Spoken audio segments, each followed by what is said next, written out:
Well, hey everybody, it's Romania Black, and we are on episode 15 of Dungeon Meshi. Or Delicious in Dungeon, depending on how you want to do it. And yeah, we didn't have any cooking last week, which honestly, after episode 13 and all of the insanity in my kitchen, that was probably a good thing. And I don't know, episode 14 was kind of amazing. So I feel like we didn't have to compensate with the cooking. It was just, there was Cabrew, love Cabrew. I ranted and raved. I ranted and raved about Cabrew last week. I'm on cloud 9 with his character. The characterization in Dungeon Meshi is just so fun. I love it so much. And when we left off, our poor crew, who are now Falinless, have fallen without Falin and are having a hard time getting out of the dungeon because they got to go back and regroup, resupply, get their magic up, get some more food, and they're pretty much running on empty, except there's not Falin to send them back this time, so that's a problem, and they can't just use the spells that they want to use to get out, so what are we going to do about that? Meanwhile, Cabrew is going to go follow our dear samurai friend and get some intel too, because he's a nosy busybody who wants to know everything and study the human psychology, you know, like you do. So I have some comments I want to talk about because I have several that have come up from episodes 10 through 12 that we're going to discuss before diving into episode 15. But yeah, it was a snow day today. It's freezing cold outside. It's 4 degrees Fahrenheit. That's how cold it is. It is so cold. And it was just a snow day, so I couldn't get out of my home. So I've been just recording all day, and it's at night, and I was like, I really want to watch Dungeon Meshi, so here we are. But let's dive into these comments and talk about them before we dive in. Anime Annie has 2 comments, one for episode 10 and one for episode 12. We'll do the episode 10 one first. I like putting my comments in order because they touch base on things that go in a chronological sequence, the teacher in me says. So she says, the conversation with the Lord of the Island in episode 10 gives you such an interesting glimpse into the politics of this world, and a little more on the disparities between the various races and the negative opinions that some races have about each other. I thought about that too, and it's kind of intriguing to me that you have these like on the surface, and I suppose this is like a positive for the dungeon culture, I guess would be the way to look at it, but on the surface you have the Lord of the Island and you have Tarsu, or, you know, the gnome, and they both have their prejudices against elves and dwarves. But then you look at every single party down in the dungeon, they're all mixed species. They're all mixed peoples. There's tall men, there's dwarves, there's half-foots, there's elves, there's kobolds, there's like all these different groups of people that are all mingled together and working towards a common goal, as simple as it may be. And so I think it is kind of an interesting talking point about how things are above ground versus how the extreme circumstances of the dungeon kind of let these people not only work together, but kind of makes them. So that's really cool. I think that's an interesting point to bring about. I'm curious to see if the show will comment more on that, but we'll see. Also, Anime Annie says, would shipping Kinsuke and Ambrosia count as shipping inanimate objects together, considering Kinsuke houses the creature from the living armor? That's a good question. Also, they said, my not safe for work brain came into play because of all the shows and stories I've read with swords representing phallic symbols, and then Ambrosia is a ring that has a hole. Definitely wanted to bang my head against a wall after that thought popped into my head. Look, we may not be shipping Laios and Marcel anytime soon, but Kinsuke and Ambrosia, I'm sure some people have wrote fan fiction. I was planning on putting this out for April Fool's Day because I like doing an April Fool's video, and I'll give you all just heads up on it right now. I haven't read it yet, but apparently someone's wrote a fan fiction about Whiteboard Coon. What? I haven't read it yet, but I was like, speaking of inanimate objects, I think I'm going to read it for April Fool's Day and post my reaction to said fan fiction on here for April Fool's Day. So just keep your eye out for that. But what? I was like, okay. So we'll see. I'm just giving you all the heads up in the Dungeon Meshi video. Pretentious Name 01 says for episode 11, I love the detail that when Laios is headed up to blast off of the pan during the dragon fight, we can see that he has Kinsuke tied to his hand. Perhaps not because he's afraid to drop it, but he's lost faith that he could trust the monster that was his sword. I love that. That's so good. Because Chilchuk kind of gives him a lot of grief for it last episode. He's like, well, you know, Kinsuke, you going to say something about that? You going to tell us about that? So I think that that's such a cool detail that Laios was even a little bit skeptical, like, I don't know if this, especially because during that episode, Kinsuke, like, jumped away from him. So that's really good to note. So awesome. Thank you for saying that.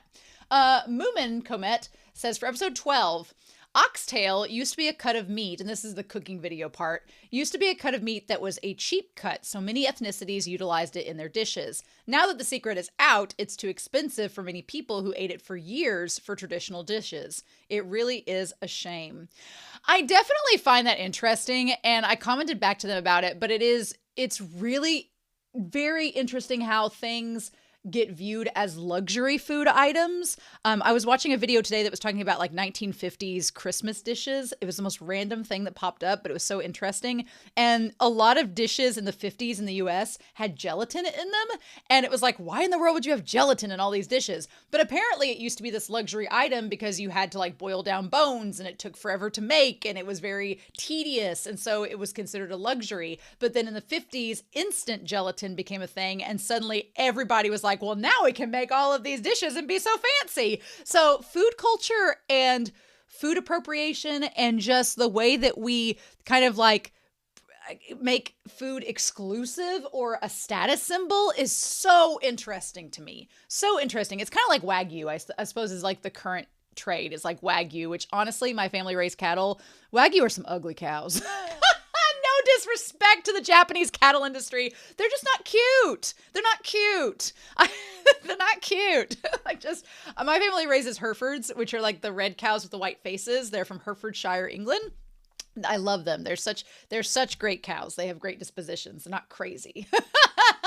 But I mean, I honestly, Wagyu is really popular because the marbling in it and the fat content is like insane because they're just genetically like that compared to other breeds. But it's so fascinating because in the US, we don't have a lot of people raising Wagyu. So for reasons, I suppose, but there's not a lot of people that raise Wagyu. So the market is really high and Wagyu's expensive. Whereas, you know, you could go and get an Angus steak because Angus is one of the most common breeds in the US and it's super cheap. So it's interesting, right? I could go on a whole discussion of the cattle industry because my family's raised in it and like how that affects. I will say this though, if you're from the US and you see on like a fast food commercial where they say 100% Angus beef or something like that, for the record, and I used to do a speech on this back when I was in high school in FFA, for the record, the qualifications for an Angus cow to be certified is that it just has a black hide. It doesn't even have to be a full-blooded Angus cow. Just saying. So what you're actually eating is not fully full-blooded Angus, so don't pay the price for it. Anyway, I'm going to get off my soapbox. Next comment from Alex Cornejo for episode 12 says, I like that they actually had to put in some work to figure out which bones were which before they could do the spell casting part. Most shows would just have Marcel casting the spell and Falin pulling herself together magically, just like with its cooking. The show really likes the idea of process. It doesn't take shortcuts. Love that. That comment was so good, Alex, and I absolutely agree because when you said that, I was like, yeah, in any other show, they just like, malakazoo and a bippity boppity boo, and then it'd just be like, oh, the bones are magically in order. That took no time. But here, they painstakingly put them together. And the way I took it, which we'll talk about with Anime Annie's content in a second, is just the carefulness that Laios and Marcel have putting these bones back together because it's someone they really care about. I feel like Marcel would have just waved around. If it was somebody, if it wasn't the girl that Marcel wants to bang, then she'd probably just be like, alakazoo, and just put the bones back together. But here, because it's someone we care about, we're going to be extra careful, do everything properly, and put everything back as delicately and precise as we can because we don't want Falin to be any different than she is, even though now she has the blood of a dragon. Anyway, but I thought that was a really good point. Again, that's why I really, really like this show and what it does with that. So that's really, really fun. And then Elfreya says for episode 12, we even have Marcel with the logic too, that magic is not good or bad. It's how the person is using it. As she explains, even healing magic can hurt someone. Yeah, Marcel is very like just neutral about magic. She's like, well, it could be used for good or it could be used for bad. It's just the person using it. And I'm like, oh, it's dangerous territory. But yeah, theoretically, from what we've seen so far, yeah, you could hurt somebody with healing magic. Absolutely. And then finally, Anime Annie says for episode 12, the way Laios and Marcel aren't emotionally charged when piecing together the skeleton makes me think about how Senshi said that not being able to die in the dungeon is unnatural. Because of this, it doesn't affect how people entering the dungeon have come to think of death. For us, I feel it would be unthinkable to hold the skull of a family member or loved one and then immediately go about fitting together their bones to make their skeleton. But perhaps death within the dungeon doesn't hold the same meaning. Laios and Marcel are just able to emotionlessly focus on building back Falin's skeleton. I would kind of respectfully disagree about that. And I think that could be true. I took it as they were being super careful and precise. And again, they didn't just use magic to put the bones together like willy-nilly. I feel like they were being super like considerate, and maybe that came across as emotionless, but it was like them putting it back together. And I don't know. Again, my family was raised on a farm, so what people find morbid and not morbid, I think depends on your background. I do think that I agree, like Senshi said, that being in the dungeon and seeing death so often, they are very desensitized to death. Like, I do think Laios had a reaction at the end of episode 12, though, holding the skeleton head. I think or the end of episode 11, when he held the skull of his sister, I think he did have a very emotional reaction to it. But then it was like, okay, what do we do with that? I think knowing that they could resurrect someone gives them that different mindset, which, like you said, and since she said, makes it a bit unnatural. Although I also watch Caitlin Dowdery, which is the Ask a Mortician series, and she works as a mortician in a crematorium and also for her own funeral home. And people that are just around death all the time, you kind of just have a different relationship with it than people that aren't. So I think that again plays a big part in it, but I didn't view it as emotionless. I thought it was being very considerate and careful. They could have just whipped them bones together and cast a spell and been done with it. But I think they were trying their very best to do the most precise spell that they could. But I do agree with Anime Annie that they're very desensitized to, oh, this person's dead, we're gonna bring them back. Now, I do think there were some stakes whenever Marcel was like, well, we gotta do something now and act fast, and that's when we got our forbidden magic. But yeah, so I'm really excited about this episode. I'm super excited. This OP and ED feels a little, I feel like I'm treading into spoiler ground, but it's okay. It's all right. A lot of this seems like context spoilers, and they'll make more sense once we get into the series, but I'm super excited. The last several episodes, since episode 11, this series has been so good. So good. And it's been very hard to wait each week because I try to wait for comments to check, but so I don't get too far ahead, right? Like I'm recording episode 15 as episode 12 and 11 have just came out. So, you know, I'm a little bit ahead because of scheduling, but I would be so far ahead, so much more ahead if I wanted to, because this series is just that good. So I don't know, depending on how my schedule will be the next couple weeks, I might have to record ahead, especially if there's cooking segments, but we'll talk about that after this episode and see where we are. But anyway, thank you so much for the comments and the kind words. And I'm so hyped to see where we go to from here. But we're going to find out how our crew is going to get out of this dungeon. And we're going to do that here in 3, 2, 1. And let's go. Sometimes some of the shows on the streaming service just jump right in and they don't give the little logo at the beginning, so it's kind of interesting. All right, dragons into the hot pot, as one do. Although those were green dragons, not red dragons. The red dragons might be from the elf. We'll see. I can't tell you how hard it is to be a speech coach with students who are nerdy on my team, because I have several competitors on my team that I coach. And they've watched Dungeon Meshi, and they've told me they've watched Dungeon Meshi, and I have had to been so careful because they're like, have you watched Dungeon Meshi? And I'm like, oh, well, yeah. And they're like, where are you at? And I'm like, oh, episode 11 with the dragon. And they're like, and you could just see it on their face. They want to say something. And I'm like, but I don't want spoilers. And they're like, okay, all right, we'll wait.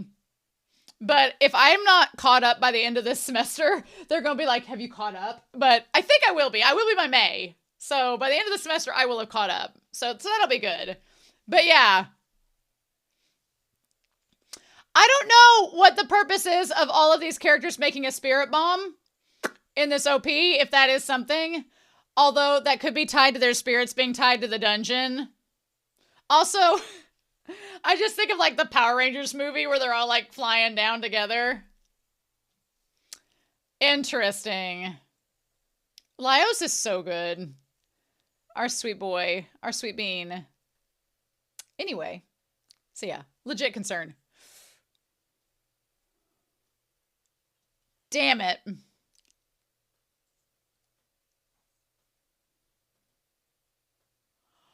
To trap them there?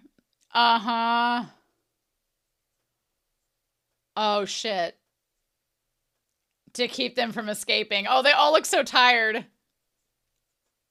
Ooh. Oh, Chilchuck, my sweetheart. Oh my god. Another red... Is that Falin or is that a different red dragon? Ooh. With the wall on his face. Are these Pikmin? Oh, Marcel looks like she's about to die. But there was another red dragon that just went by. Oh my god. Oh shit. Oh no.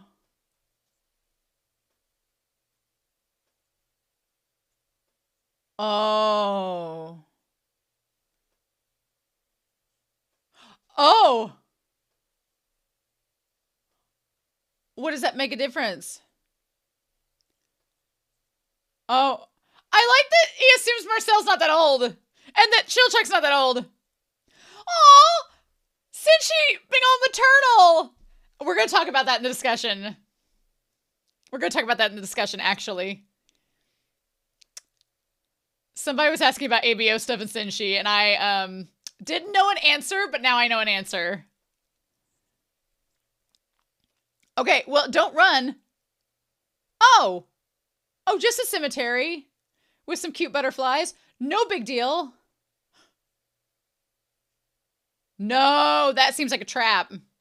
That seems very much like a trap. They got like little wreaths around their heads that could get around your neck and choke you to death. Fudge! No! That is terrifying. Oh, hell no! Oh! Oh no, Cinchi!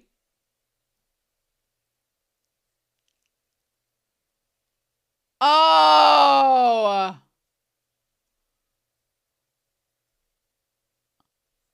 Oh shit, no! No!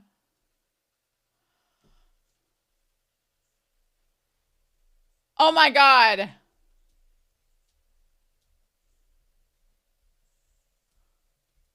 Oh no! Hay fever. Oh, okay.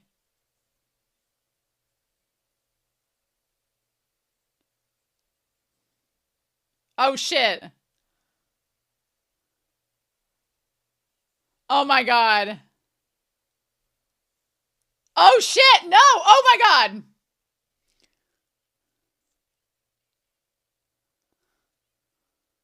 Oh no! Oh my god.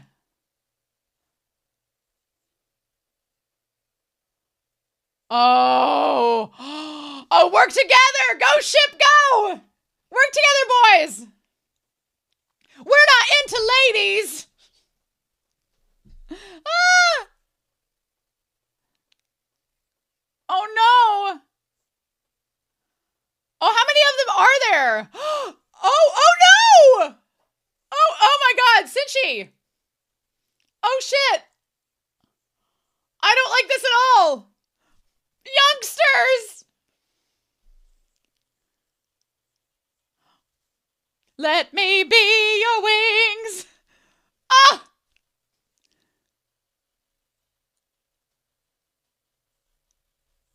Oh. Blech. Oh my god!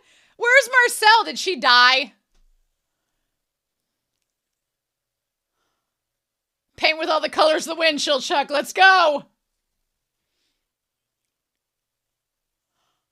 Oh, that was great. Oh. Oh. Oh, Marcel. Oh no, it could wither away? Oh no. Oh, her ears are all torn up too. Ah! Don't lie!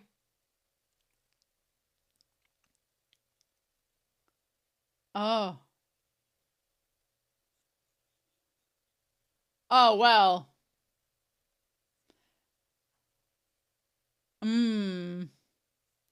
Wait, no! Should we stop it by force? Ah! Oh, wow. We're this desperate. What?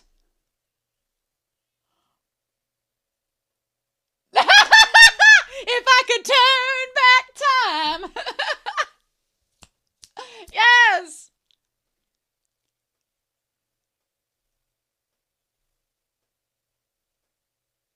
Oh.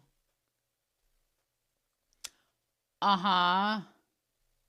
Just like since she's protecting them.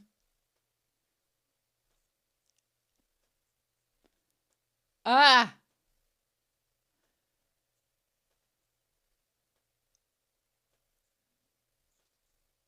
Blurp. Oh, yeah. Mm-hmm. A mandrake!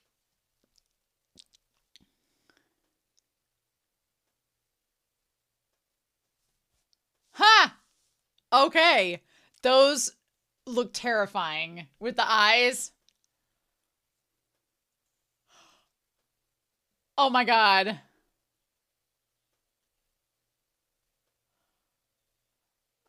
Okay. They seem like sweet potatoes.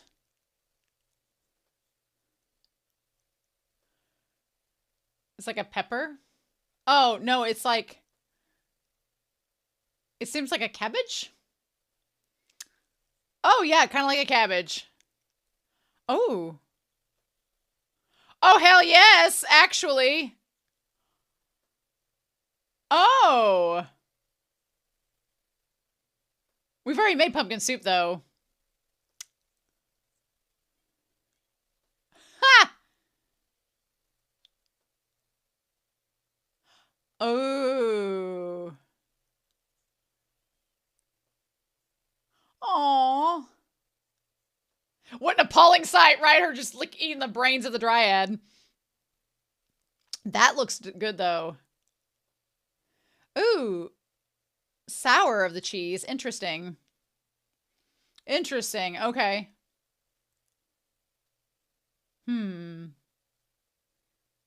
The little mandrake head. Ah! No, I couldn't. You've come so far, Marcel.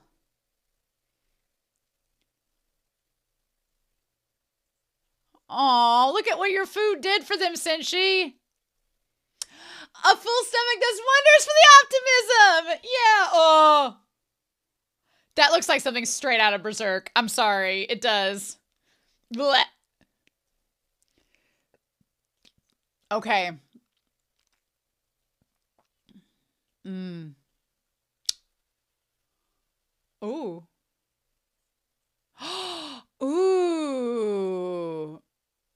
Ooh. Lyos learning some magic. Good. Let them pull their weight. Sort of. The gnome magic system. Oh my god, Marcel! Oh my god, girl! Ah! Nice.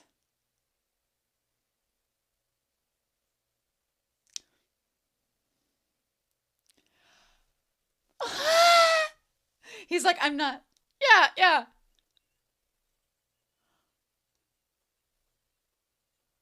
Oh. Oh.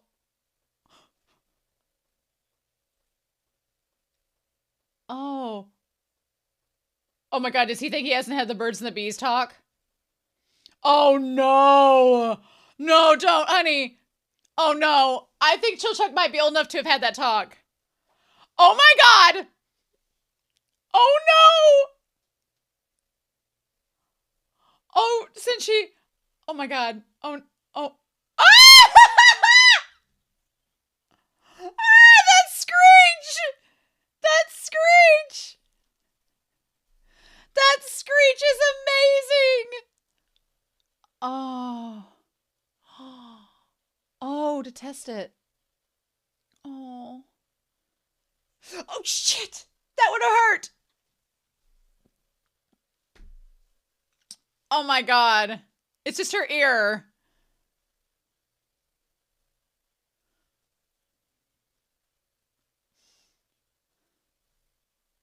Oh. What a cinchy.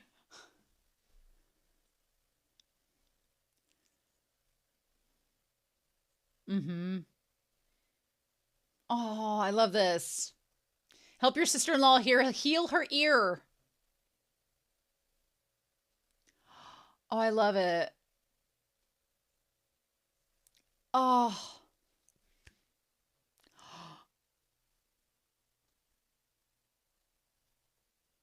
Can he do ASMR for me, please? I would listen to this.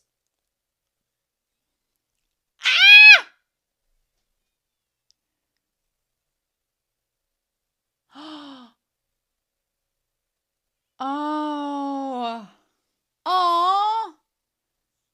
Oh, shit.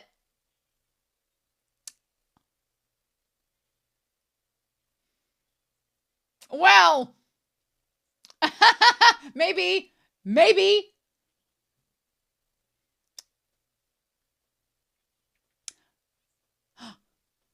Heal his boobs. Oh my God. Oh, wow. Nice.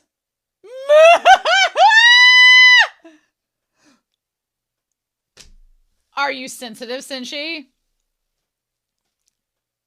The staff.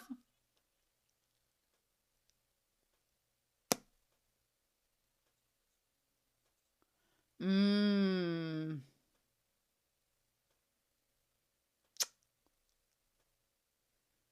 Oh. She's like, I'm a lesbian. Shut up. I've got this. Oh.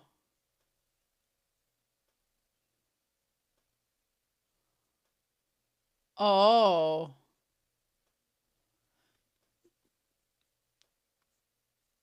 Oh. Hey. Oh. Oh, shit.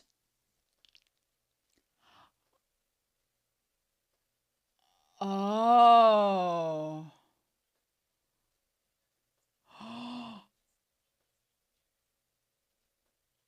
Oh. Oh, just that. Just that. You. Right, right.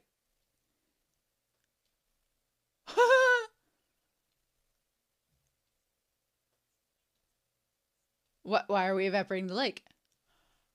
Oh, wow. And the infinity. Okay, we'll talk about that.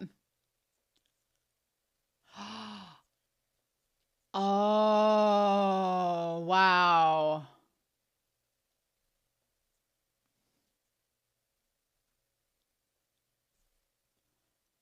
Oh.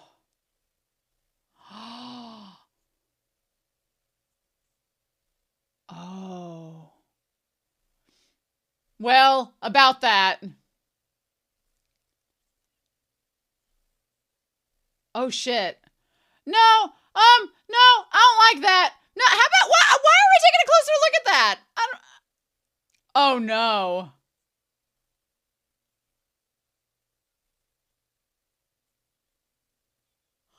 Oh.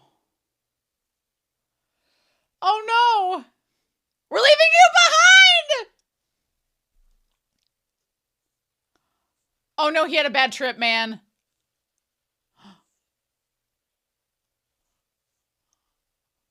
Oh, the ghosts that are there. Oh, that's no good. His poor nose. What a terrible hangover. Well, that sucks. I wonder if Marcel's going to keep that scar by her face. You're moving. Uh-oh. Oh, no. Oh. Ah, shit! There's raptors and snakes! Oh, no, it's a cockatrice! Ah! That's terrifying! No! Elias! They talked about this earlier! Oh, no! Oh, my God! Oh, my God! Oh, my God!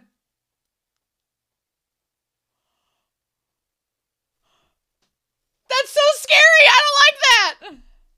Ah, shit! Ah, shit!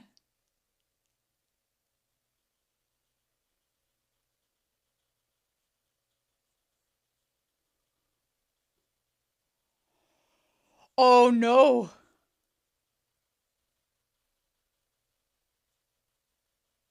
Uh-oh.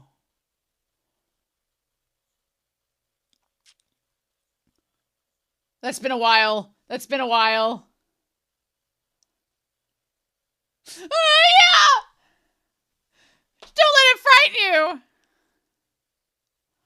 Oh, we're having Marcel intimidated. Okay. Oh my God. I don't think that's gonna go well.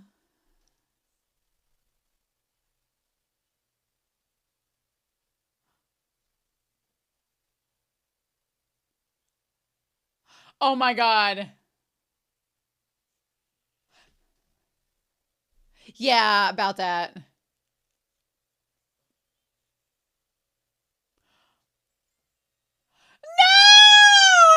Oh, damn it, no! Okay.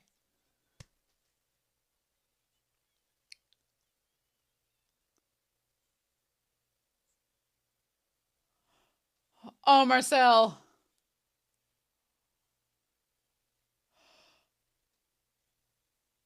Oh, no!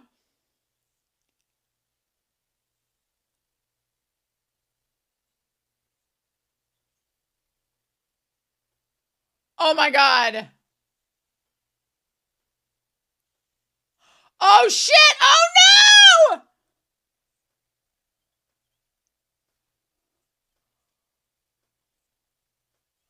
Oh, shit, no! Damn it! Oh.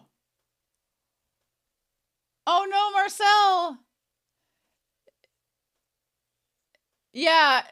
No, she's gonna turn to stone. Oh, no.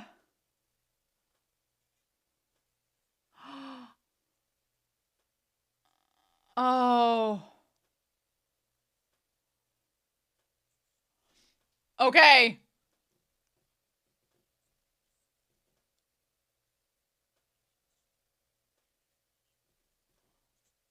Oh.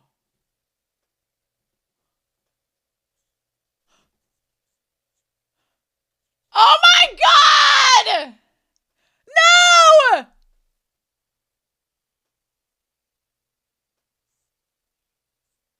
Oh shit!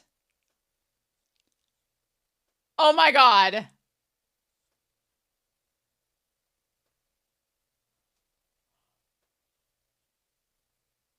How do we reverse it? Oh my God.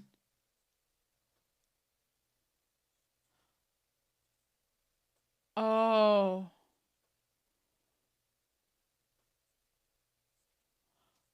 Okay.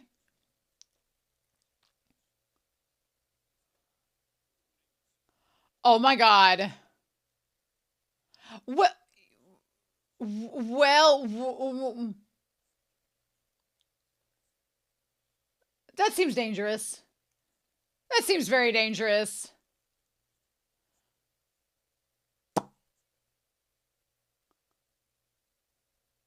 Oh my, 10 years! I'll go get the cockatrice. Oh my God.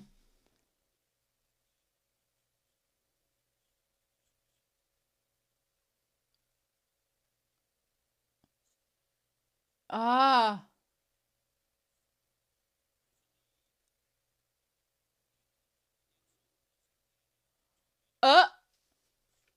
Julian Buds. Okay. Oh shit. Oh my God. Oh my God.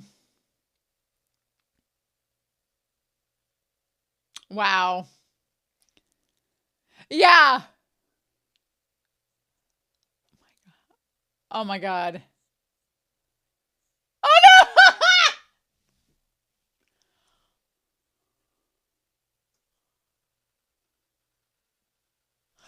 The foam at the mouth!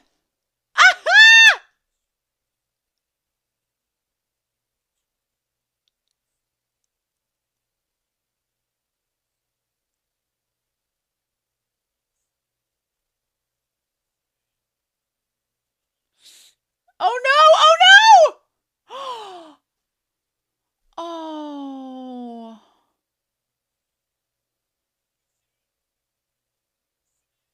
Oh.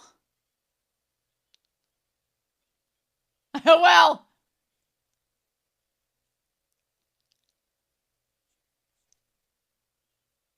What?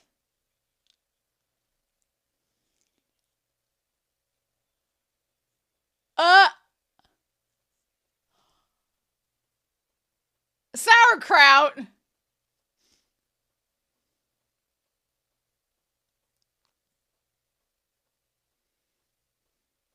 Hmm. Aw. These 3 boobs.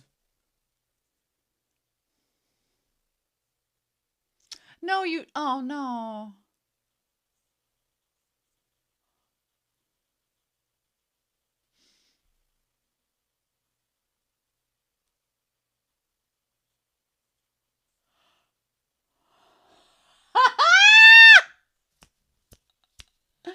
Oh my God! Yes! Oh girl! Oh girl! Amazing! Oh, I love it! This episode was so good! The one cockatrice almost seemed like it was like, I'm used to having sauerkraut and sausage. So is that kind of what they were making too? Herm. We'll have to see about that one.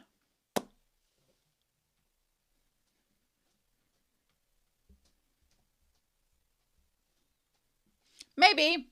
Just maybe.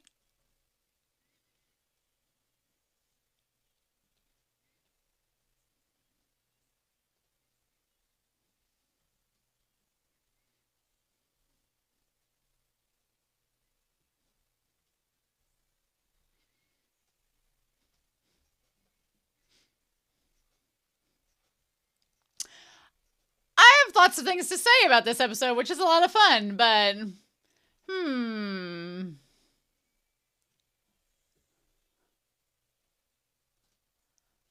Oh no, I feel about the red-legged chicken. Aww. I want them to get Marcel back, or Falin back. I want them to get Falin back, please, and thank you. Oh my gosh. At this point, we're not missing. Not a one. Not a beat. Oh my God, this episode was great. This episode was wonderful. Oh, there's so much fun stuff to talk about in this episode. Dungeon Meshi has hit its stride. It's like once we got to episode 11, we have not missed. And I've loved episodes 1 through 10. I thought they were great. There weren't any that I was like, oh, that was a boring episode. No, they were all really good, but we jumped up a notch going into this second core.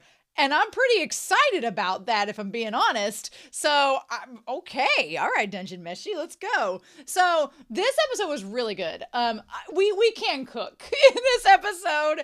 Last week, there was not much for us to cook, but I think, honestly, I love sauerkraut. I've never made my own sauerkraut before, but my parents, I grew up on sauerkraut. My mother's maiden name is heavily German. I am a classic Euro mutt. I am just like I haven't done one of those genetic tests because I think it's weird to send off your blood. I'm just kind of weirded out by it. I don't feel like you need my blood for anything. Or my genetic material. Now you can do spit and saliva, so I guess I could do that. But anyway, I've not sent one of those off, but I know from my mother's side, because my great-grandmother was really into genealogy and she traced my mother's family back to like the 1400s. I know that side of the family is just straight up Euromut.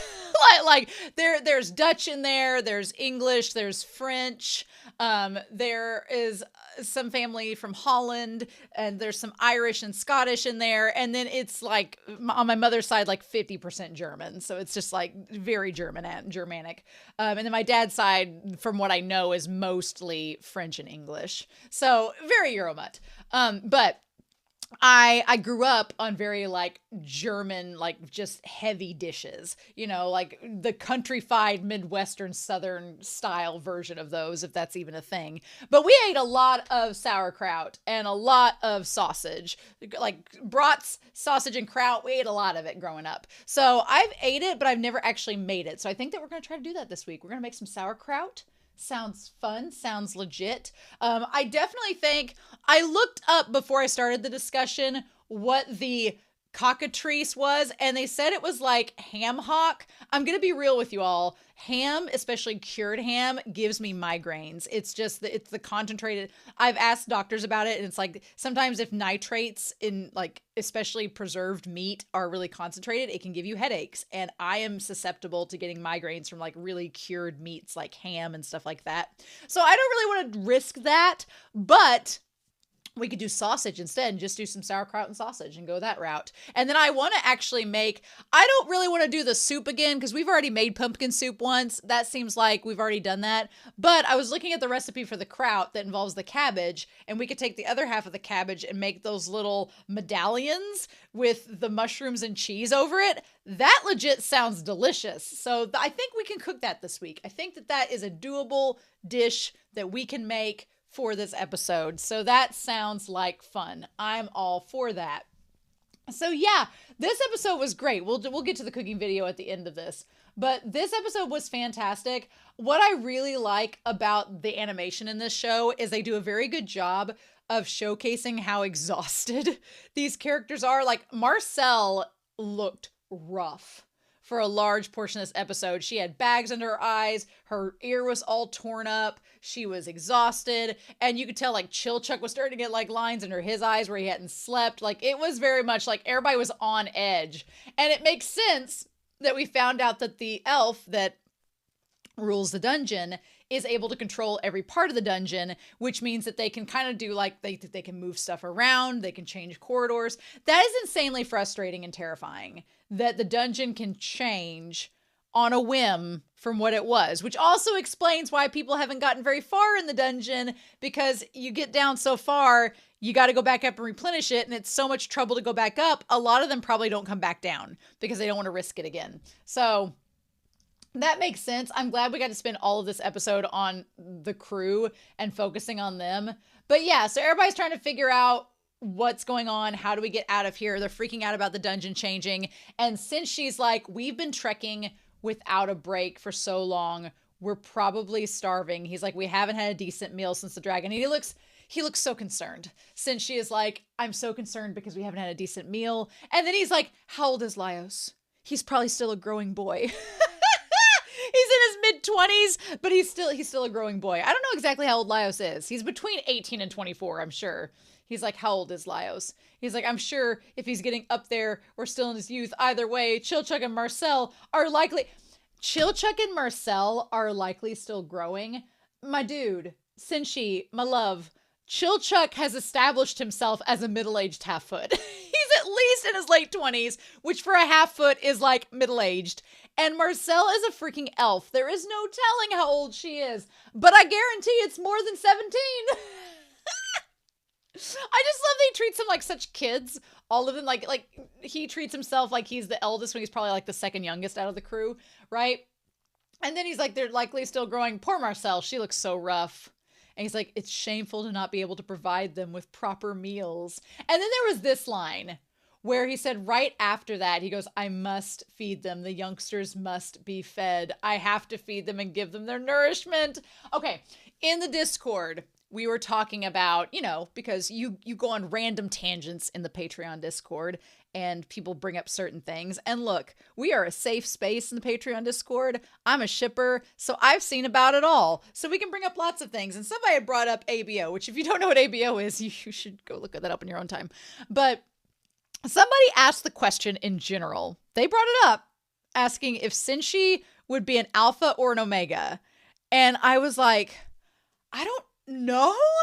I was like, I kind of think he might be a beta because I don't know. But then after this episode, I think he's an omega. I think he would be. I think Senshi would be. And I'm not trying to like gender stereotype him because he's talking about nurturing and things that are traditionally like more feminine oriented or maternal roles. I'm not trying to say that, but it just gives the vibes. That's all I got. Gives the vibes, right? I think that men can be nurturing just as much, but I just feel like I just got that vibe. And I was like, yep, nope, that makes sense with Senshi. I totally get it. Like, I mean, I would probably, I don't know if Marcel would be an alpha or not. I don't know. Maybe we'll think about that later. These are conversations for the Discord or the comments down below. But anyway, so they ask what that smell is and they think that it's flowers. I randomly forget that in the midst of this dungeon, there are all these different layers and levels, and there are lakes, and then under the lakes are trees growing and cemeteries, and it's just so wild. But when Marcel talked about there being different dimensions that the monsters and stuff are pulling from into this dungeon, that made me think, okay, well, then there's no telling what else is pulling from other dimensions back and forth to create some of these different elements of the dungeon. So there's that. The Dryads were such an interesting creature. And I want to say that I had a thought about what they would be doing. I thought that when we first saw them, they clearly seemed like the mermaid sirens where they were going to try to lure you in before killing you. But they had those little halos of vines around their heads and then it led up. I thought what would happen is that the Dryads would lure you in. And then when you got close enough, they would just like evaporate and the vines would strangle you and like choke you and hang you. That's what I thought was going to happen. I thought that the vines were going to try to hang them. It was going to be like an illusion and it was going to end up being like a whole thing. It ended up being a whole thing, but not in the way that we expected it to be. So I also like the idea of a couple things. That the Dryads, there was like 2 female ones and a male one.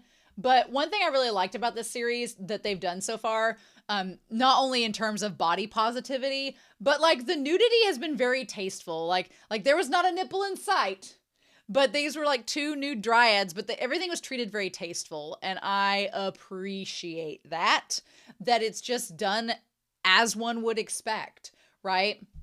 You just have these nude Dryads. Why would they have clothes on? Doesn't make sense. So in this case, it makes sense that they would be nude. It's also part of their temptation. All of these things make sense and work out. Also, the idea of the pollen coming out. I'm glad that the most it does is cause hay fever, which I can relate because if I get around like straw, like when you spread straw around in the barn for livestock. We've had to do that since it's been winter weather, spread straw around. Like straw, usually I get like a slightly not allergic reaction that's enough to do anything harmful, but it does kind of get like hay fever. You're like, and then I have like stacked hay and stuff before where it gives you like the same, like you just get itchy, runny, nasty eyes and nasal passages. I also love Senshi's immune system and the tiny little Senshi's heads and the little horns on his helmet like help grab the pollen. Super cute. I also like we learn science in Dungeon Meshi. We learn how allergic reactions happen, and it's super cute. I also like that Chilchuck has had experience with Dryads before, so he kind of knows what's going on. But our poor dudes, I love this trio so much. Marcel works with all three of them, but I love them when they work together because they all come at an idea or a conflict with a different direction, and it just makes a fight so engaging between them, right? I also love Lyos being like, Ginsuke, and like walking around. Hilarious. So yeah, also if you are a Chilchuck and Senshi shipper, guess what? You got a whole segment where Chilchuck's riding on Senshi's back and helping him to slay Dryads. Y'all got some shipping material here, so kudos. I wondered where Marcel was throughout all of this, and I love that she's, Marcel can't really do much at this point because her staff's broken, which is sad. Also, I liked the world building that once her staff is broken, if she doesn't fix it, then it will start to wither away and she'll have to remake it. And she talks about how she spent years making this particular staff, so it makes sense that she doesn't want to have to redo it. The visual humor in this episode was amazing. When those three round the corner and their eyes and noses are all swollen up and they're just like seeping out mucus everywhere and she's like, ah! Like that part, hilarious. There were so many parts in this episode that were absolutely freaking funny and I loved them so much. So yeah, so they all get I love since she stuffs his nose passages, his little nasal passages up with the different, the wads of tissue. So of course Lyos knows about the anatomy of the Dryads. Of course he does. Of course he does. Our Pokemon breeder over here, Lyos, he's like, well, Dryads are unisexual flowers, so you're right about them being male and female. And he's like, just maybe. And I like that Chilchuck and Marcel are like, do we just let him go? Do we let him get into this? And she's like, at this point, I don't care if they look human. We're going to have to eat something. So Fishman be damned. We're just going to have to eat these Dryads. And then he's like, Marcel. And look at Lyos. He's like, I found some. The buds. Lyos with that crazed hair and his wide eyes. And Marcel's like, I hate my life. It almost looked like, I know the Dryad buds look like pumpkins. They also kind of look like orange bell peppers, which is fun. But yeah, the Dryad fruits, they look like little pumpkins. And Marcel's like, I hate my life. I hate life in general. And she's like, I love that she's like, how to turn back time. All I can think of is a Cher song, If I Could Turn Back Time. Like, I just want that playing. Lyos is so happy to have the Dryad fruits. The humor is so good in this show. I just eat it up. I eat it up just like all the recipes. And I love that Chilchuck says, stop hunting for shady magic like it's no big deal. Now, Chilchuck has a lot of guards up with his character, as we discovered back with the orcs an episode or two ago. And Chilchuck also has a very fun way of describing his trauma, which is to mask it as a funny little joke when it was really like a really heartfelt moment. You were like, oh shit. So we're going to get to that in a second. But now Chilchuck's aversion to dark magic makes a lot more sense. And we'll cross that bridge here in just a little bit. But the last Dryad didn't release any pollen, and Lyos talks about, it must have been a male one, and because they, and then this part here where Lyos says, oh, well, flowers before pollination, what does he say there? He says, care for and protect their fruits. Again, the very maternal instinct for Senshi to protect the fruits.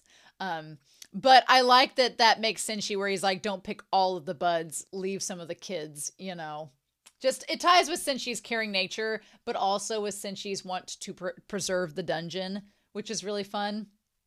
But yeah, I liked the variety that we picked here for the meal. We got some more mandrakes. I love that the idea of just chopping off the head. I love the idea of how far we've come from like episode 2. It's only been, 13 episodes, but we've come so far as a group from where we started with the mandrakes way back then, which is fun. So like we got this decent harvest, and since she's like, I borrowed this axe from the orcs, we chopped up the dryad, we put in some water and seasoning, made it into a soup. The one bud looks like cabbage, so that should be pretty easy. And then so we have some cabbage medallions, mushrooms on top, melted cheese. I'm all for melted cheese. Where they got the melted cheese from, not important. But yeah, jack-o'-lantern potage and sauteed dryad buds with cheese. We've already made pumpkin soup before, and to be honest, I wasn't a huge fan of the pumpkin soup, so I don't feel like wasting another pumpkin. But I do love cabbage, I do love cheese, and I do love sausage. So we can make ourselves a bountiful meal from this anyway. I also want to talk about how far Marcel has come in terms of eating the monsters in the dungeon, because originally she wanted nothing to do with them, and here she like just takes that jack-o'-lantern. She's like, get my magic back to go save Falin. Did you believe it? Like, she was all about it. I loved it. I love how far she's come, that she is just not even opposed to it anymore. She's like, if it gets me my magic back, I'll do it. But yeah, and I love that they all love the food, and they're talking about how like instantly the food gives them so much optimism and refreshes them. And since she's just over here like, I did that. I helped. I did it. It's so great. Love Cinchi. Love him to pieces. Also the fact that, again, Marcel didn't even hesitate to like chomp on that baby mandrake head. Growth. You know what that's called? Character growth. Right here. Love it. It's so sweet. So then I love the fact that Marcel is like, look, you're going to learn some magic, Laios. And Laios is like, what? And I love that Marcel kind of targets Laios for this. And I think she does it for several reasons. One, since she doesn't like magic. So he would not be apt to learn it. And since she has other usages such as the cooking and all of that. So he doesn't really need to know magic. He's pulling his weight. Not to say that Laios isn't pulling his weight, but since she does not like magic, so that's a no-go. Chilchuck does not like magic, as we find out why in this. Especially he doesn't like magic from Marcel and the elves, so that's a no-go. But also, Laios and Falin are brother and sister, and Falin is a prodigy with magic, so it seems. And as we find out, Marcel's like, you're a fast learner, you catch on, you have natural. She says it must be your like genetic line. And I was like, she might as well have looked into the camera when she said that, because I was like, quit teasing us with his lineage. Stop teasing. But yeah, so it makes sense of why Laios needs to learn magic. But also she's like, I can't protect all of you from that lunatic magician.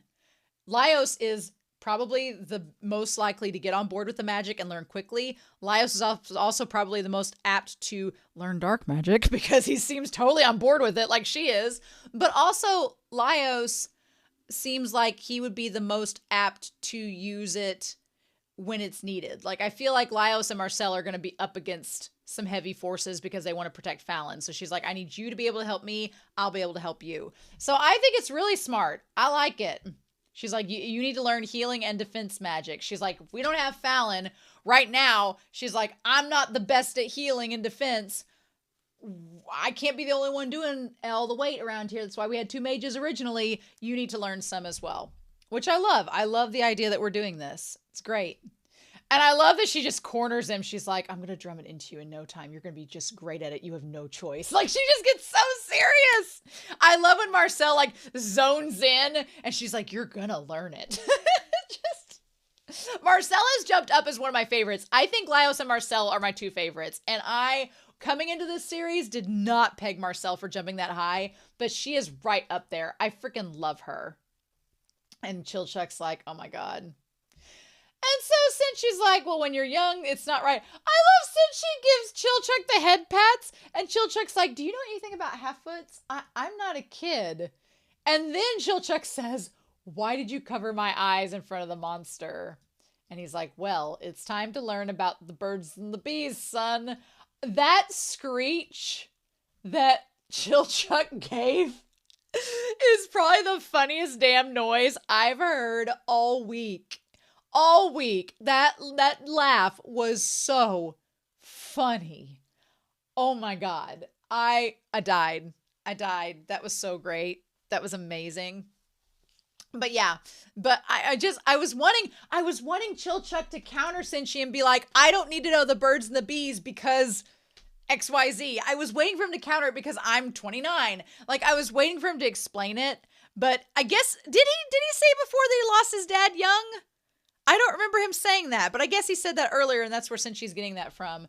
But poor Chilchuck being mortified and having such secondhand embarrassment, and Marcel trying to teach Laios how to read a book. Also, another reason Laios would be really good is because Laios has that monster book memorized. So Marcel is like, look, you memorized this monster book.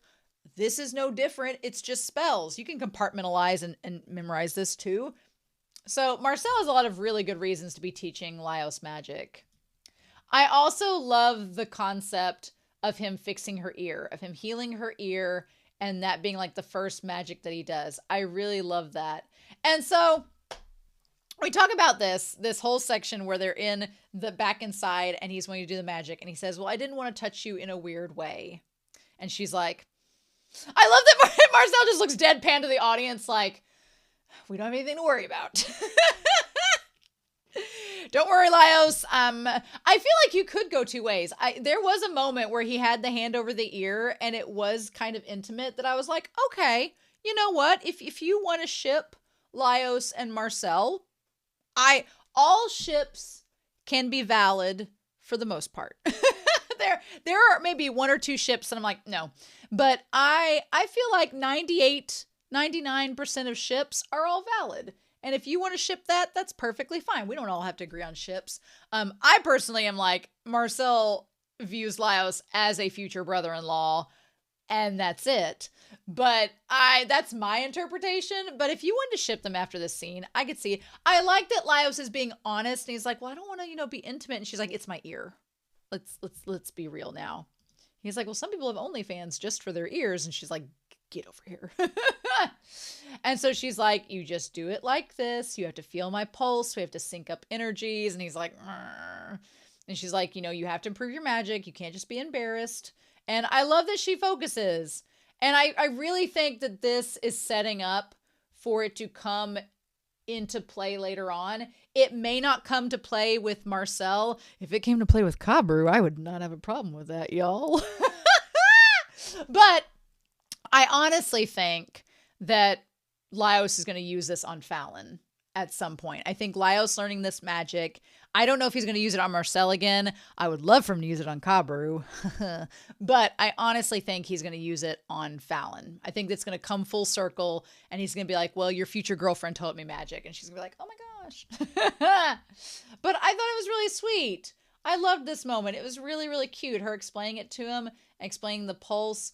And then he, again, I'm sorry, but Laios whispering into the camera, hearing Laios's deep voice whisper into my ears through those headphones. I am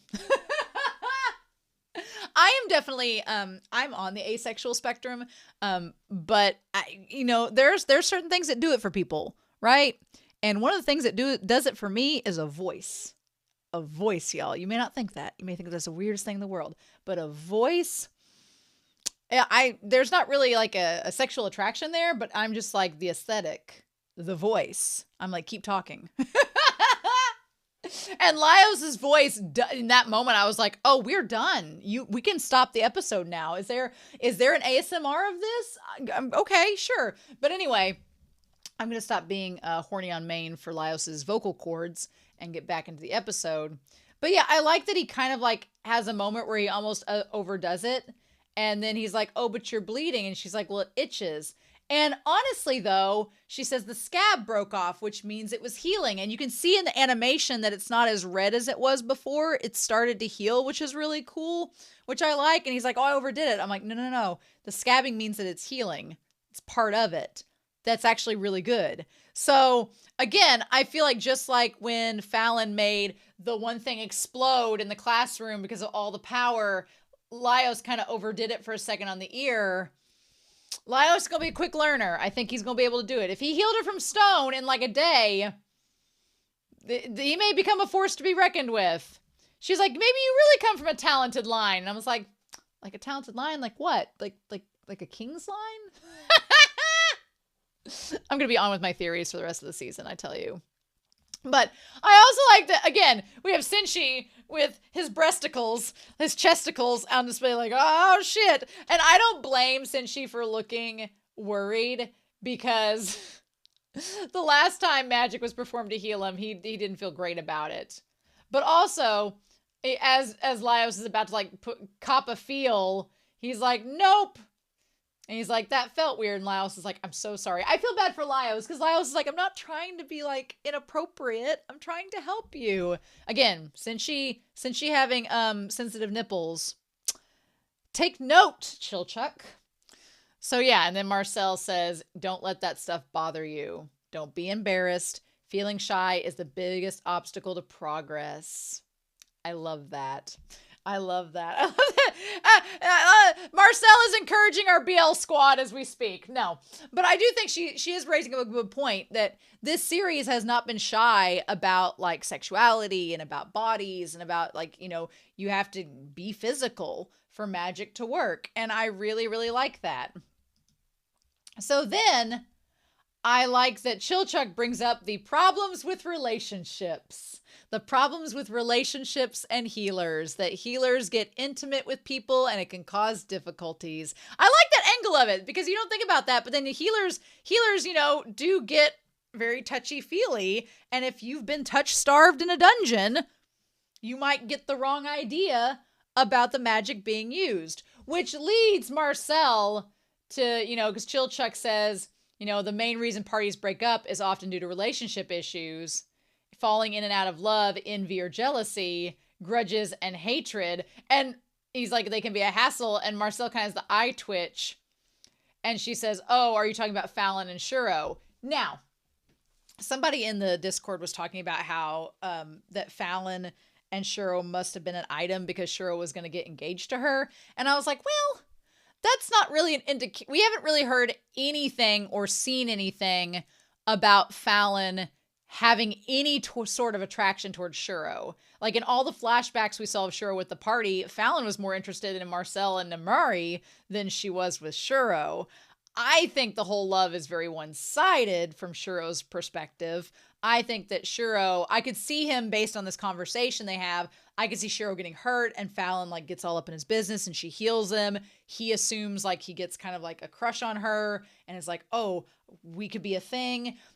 I've watched enough Victorian literature and read enough Victorian literature dramas to know that in a lot of stories, a guy has a one-sided crush on a lady that he thinks likes him back. She don't. And he pursues it even though she don't. And then he ends up falling on his face because she's like, oh, thanks, but no thanks. And he's like, crushed. I mean, Gaston in Beauty and the Beast. Am I right? So... which Shuro is much better than Gaston in Beauty and the Beast. But I fully believe that Shuro, I mean, the whole thing about envy and jealousy, you know, could be one of the reasons why Shuro didn't rejoin the party. Maybe he was in love with Falin, but saw that Falin might be into Marcel or Marcel might be into Falin. I don't know. I just want my Falin and Marcel ship to be canon, and I just need that in this series. So the other ships, they can go however they want to, but that's the one ship I'm like, I need that show. So Shuro, I like you. You're a badass dude. I'm a root for you, but I'm going to root for you in that white kimono woman that's offering you onigiri. You guys will be great together. You go do that. You leave Falin alone. So yeah.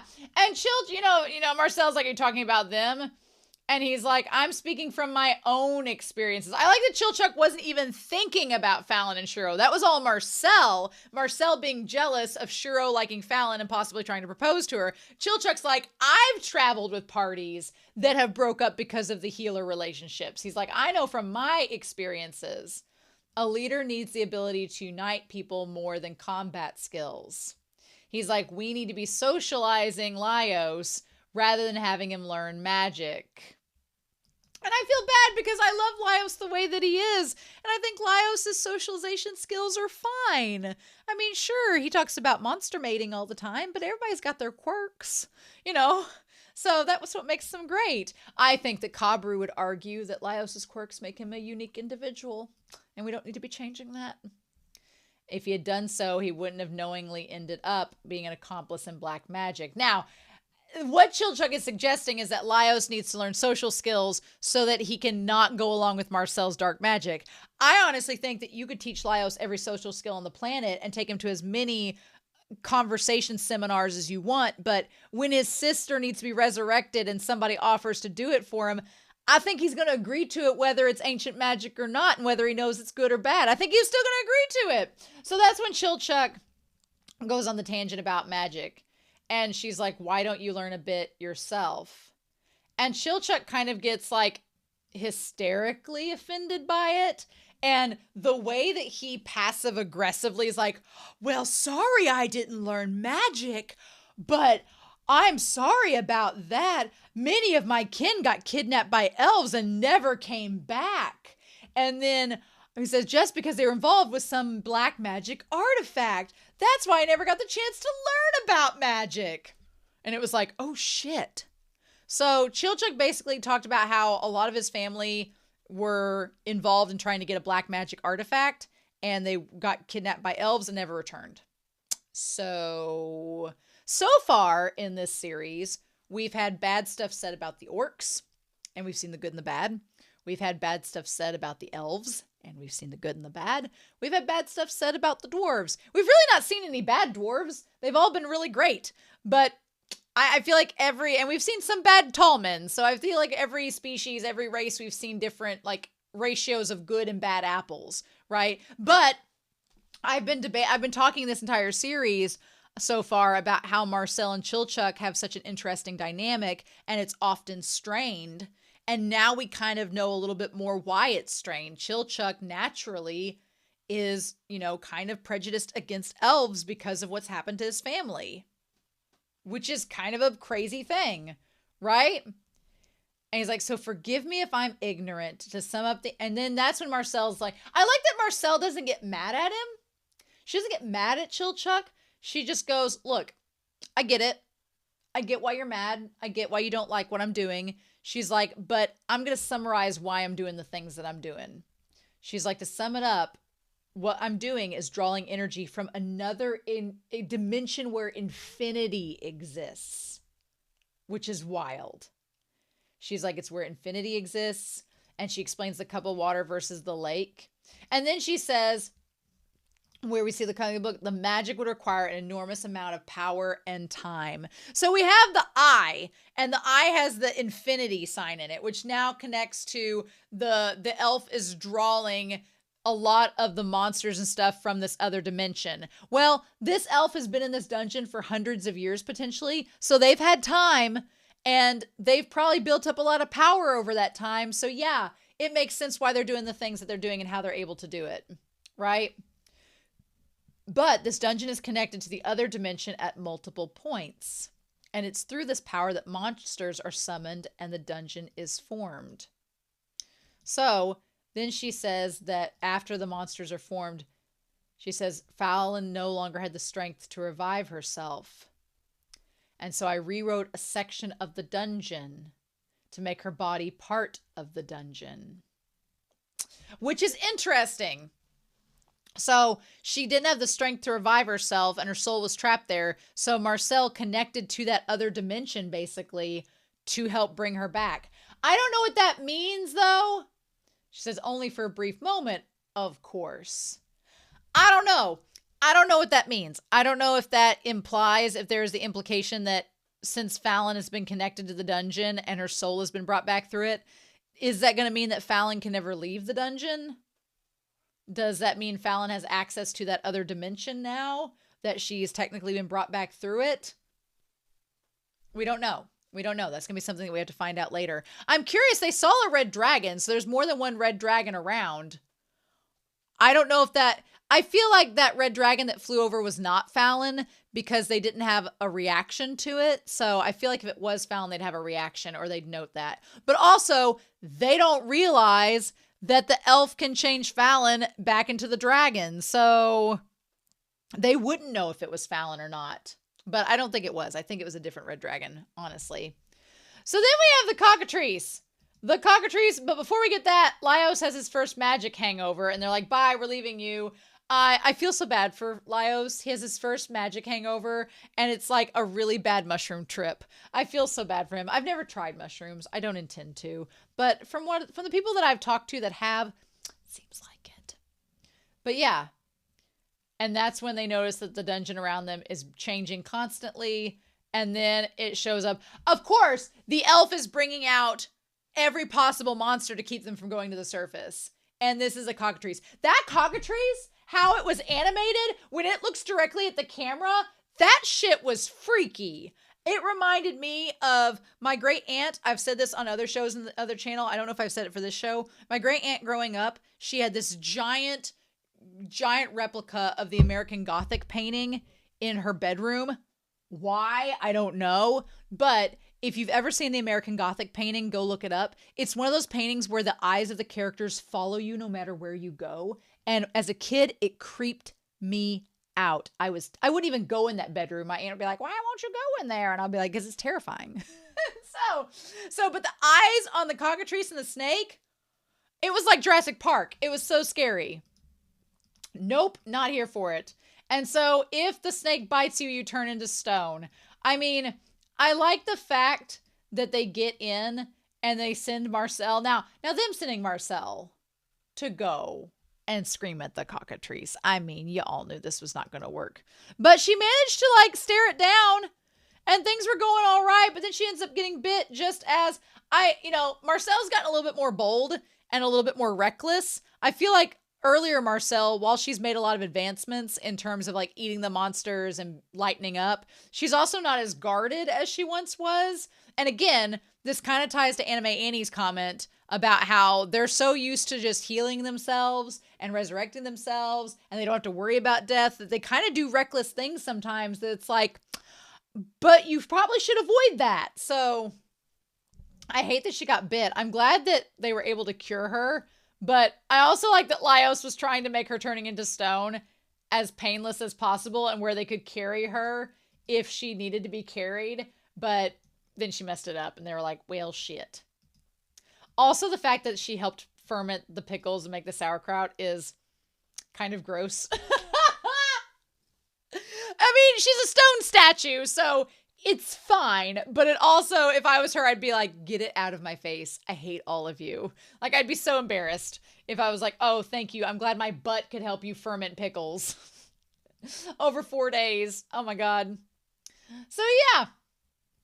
And then Laios is like, I learned how to read from the Book of Magic. And at first, Chilchuck's like, okay, well, we could find the herbs to change her back, or we could let her heal by herself. How long is it going to take? And he's like, oh, well, humans take anywhere from 6 months to 10 years. And Chilchuck's like, son of a bitch, no. So I don't know what little herb Chilchuck found, but it looks kind of gross. Also, I love that they are a little bit, I've been wondering about this for a lot of the series, but the realism of how the vegetables and stuff start to like either ripen or go rotten. Like he talks about how the ends of the dryad buds, they needed to do something with them because they were starting to shrivel. So that's when they make the sauerkraut, which is hilarious. We'll just put Marcel on top of the and just ferment it and then soak the Cockatrice meat in salt water. I like that Chilchuck's like, she looks like a pagan idol. It's weird. So Laios studies the book for 4 days. Bless his heart. He's a little patron saint. They have the root. I love Chilchuck looking at Senshi like, how are we going to use this? We need to try. Also, Laios foaming at the mouth. Hilarious. The sight gags in this episode were hysterical. I thought they were so funny. Like them putting the sliced cucumbers on her. And then he's like, did I pronounce this correctly? And then she manages to turn back from stone just in time. I love it. It's so cute. And Laios and Senshi being like, yay, as Laios has the cucumber on him. Adorable. So sweet. So precious. And I love that Marcel's like, do not involve me in your cooking practices ever again. I think that definitely looks like ham now that I know what the substitute is, but I feel like you can cut a sausage sideways like that and get the same texture. Sure. And so, yeah. And at first, Marcel is going to get on. At first, I like that Laios used his spell. Chilchuck's like, it was the herbs I found that did it. And since she's like, you know, it was the cooking that helped. I like that they're all like taking a little bit of credit and bringing Marcel back. And at first, Marcel is going to apologize for getting into the situation. But then she doesn't. Because she didn't need to apologize. You know, she did her best to help them. And then I thought what she was going to say was, thank you. You know, for them. She's like, there's something else I should say in this situation. I thought what she was going to say was thank you for, you know, helping to save me and for being self-sufficient. But because it's Dungeon Meshy, we can't leave on that note. And she says, you shouldn't use someone as a fermentation weight. And it's like, yeah, no, you're right. I love the ending. I love that. Where she's like, actually, I'm not saying thank you. I'm mad that you used me to ferment pickles. So... oh, this episode was so good. After last episode, I was like, well, what is our crew going to do? They're still not out of the dungeon. How they're going to get out, I don't know. But maybe they'll cross paths with Shuro and Kabru's party. Maybe. We'll see. But I'm super excited to do some cooking for this episode because it's been a little while since we didn't do it last week. So if you're not sticking around for the cooking segment, then I want to say that I hope you all really enjoyed this discussion and reaction. This episode was wonderful. I had so much fun with it. And I'll see you all next week with episode 15. We're on episode 15 now, episode 16. Holy cow. But if you are sticking around for the cooking segment, then I feel like we need to go and take care of some business. Hey everybody, it is Romania Black, and we have quite a cooking day ahead of us. I am going to be recording solo because my brother could not get off work to help me, and the weather's been not kind for travel, so we're gonna see how this works. I think I can do a solo cooking round, sure.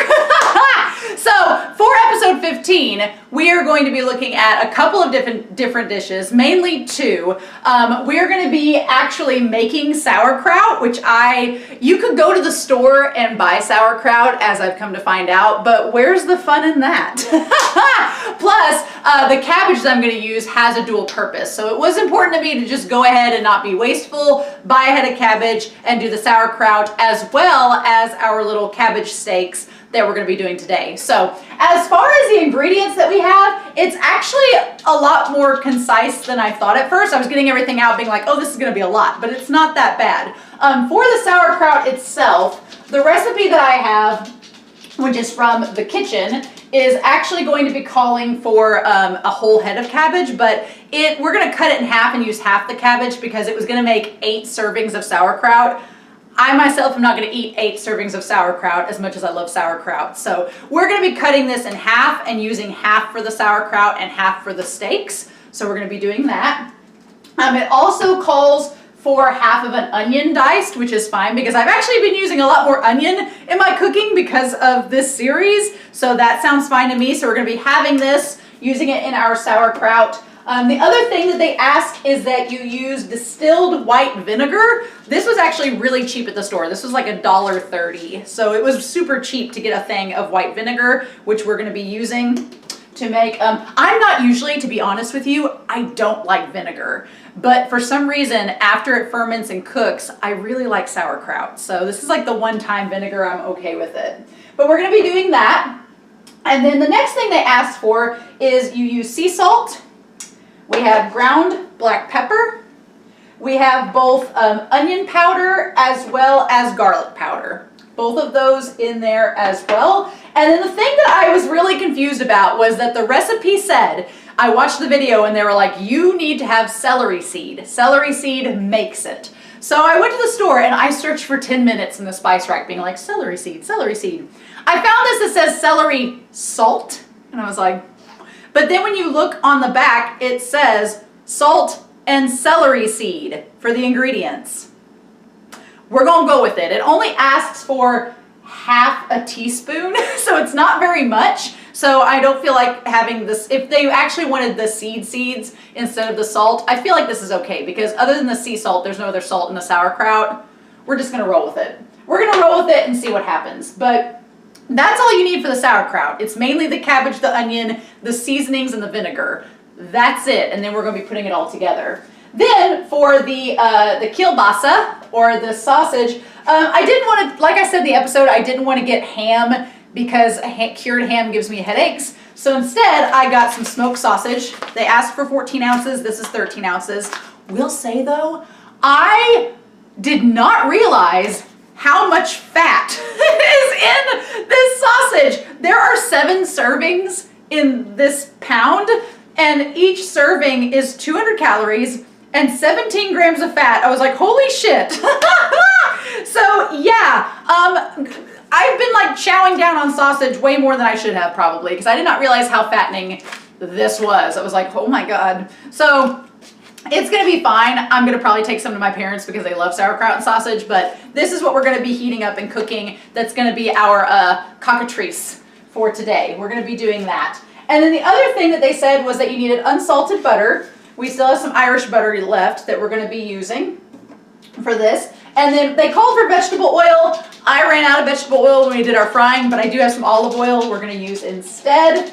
And then they asked for 2 tablespoons of lightly packed brown sugar, which is gonna give some nice caramelization to the sausage. I have some kind of like artificial brown sugar that we're gonna use for this. It's probably gonna give it a twang, but we're gonna try it anyway. And then you could optionally use spicy brown mustard, which I think I have in my fridge. And then they asked for freshly ground pepper, some thyme leaves or parsley or the sage that we keep using that we're never going to get rid of. And that's gonna be for the sausage and the sauerkraut. And then you put the sauerkraut in once you say set a pound of store-bought or handmade sauerkraut. Ours is gonna be homemade. So then the final thing are the sauteed dryad buds with cheese. Again, I went to Isekai Kitchen for this one because they were the only ones that had like a pretty concise recipe for the dryad buds. They asked for 1 cabbage with the outer leaves removed. We're gonna be doing the half cabbage because that's what we got. And then a handful of white mushrooms. You can't find a handful of white mushrooms, so we're gonna be using some out of these. Although these are baby portobellas, I looked at the white mushrooms, but I'll be honest with y'all, I like portobellas more than white mushrooms. I don't know, white mushrooms are okay. So we're gonna be doing baby portobellas. They're sliced like the white mushrooms. We're gonna use them instead. But if you like white mushrooms and you wanna be 100% accurate with the recipe, you can go get some white mushrooms. But I was like, I am more apt to use and saute a bunch of portobello mushrooms than I am to eat white mushrooms in the future. So again, trying not to be wasteful. I think it's okay to alter the recipe a little bit if you know yourself and your tastes and what is going to be the less wasteful option, right? I also looked at the soup for the dryads and it's literally pumpkin soup, so we're not gonna make that again. It's fine. But the other thing they talked about was, at first, when I went to the grocery store, this was before I actually got the recipe from Isekai Kitchen for the dryad buds, I was like, oh, cheese. I'll just get this block of Irish cheddar and shred it and melt it. And then I got home and realized I don't have a shredder.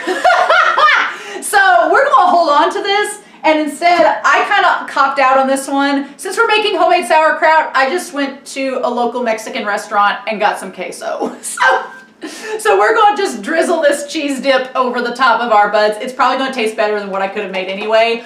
Sometimes you've got to, you know, do some alternative recipe making. So now the dryad buds have to actually cook for a while. So I've already preheated the oven to 350 and we're going to go ahead and do the dryad buds with cheese first and have them in the oven preparing while we do the rest of this. So that way we can kind of save time and be more efficient. But I'm excited. This seems like, other than the sausage, this seems like the healthiest lunch I've had in a while. So let's get to it and see what we get.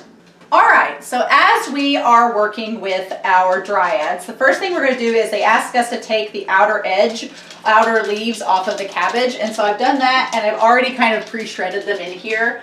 So what they're going to ask us to do next is we preheated the oven. They want us to cut the cabbage into 1-inch thick rounds, leaving the core intact to help the cabbage slices stick together. So we're just going to cut the main core off. That's because nobody's gonna eat that core. So we're gonna cut that off and we're gonna put that out to the side. I've already melted my butter, the tablespoon of butter, because we're gonna be using that. So we're gonna take this one with the core out and we're just gonna cut a couple, it's about 1 inch thick, which is about the same size. I feel like 1 inch thick is about the length of a knife. So if you do that way, that seems about right. So we're gonna cut through and just try to be as concise with that as we can and leave the core in. Okay, so again, the parts that I'm getting off will shred. So that is probably a little small, but we're gonna go ahead and keep that there. That one, I don't know if it's about 1 inch thick. That might be a little bit shy. So instead, we're gonna go about 1 inch and try one more. Keeping the core in. All right. And trying to make sure it's all in there together. Okay. And we're gonna pop that. Let me see if I can get all the way through. It's hard to, oh yeah, all of the layers wanna start coming out, so we're just gonna keep that one there and that's gonna be our other. And then the rest of this we're gonna shred up into the sauerkraut, I'm pretty sure. So that's a pretty good little steak round just for myself.